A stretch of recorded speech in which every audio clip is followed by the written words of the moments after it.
Îmi trăiesc viața fără măști, fără filtre, fără falsitate. Sinceritatea este credința mea, busola după care mă ghidez. Nu știu să joc roluri, să mint sau să mă prefac. Nu îmi schimb comportamentul în funcție de persoane sau situații. Când vorbesc, cuvintele mele reflectă ceea ce gândesc sau ce simt.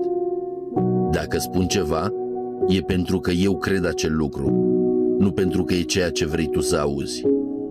Și da, această sinceritate poate să deranjeze sau să surprindă, dar e prețul plătit ca să fiu împăcat cu mine însumi. Prefer să fiu iubit pentru ceea ce sunt cu adevărat decât pentru o versiune falsă a mea. Cu mine vei ști întotdeauna cum stai. Sunt transparent, autentic, adevărat.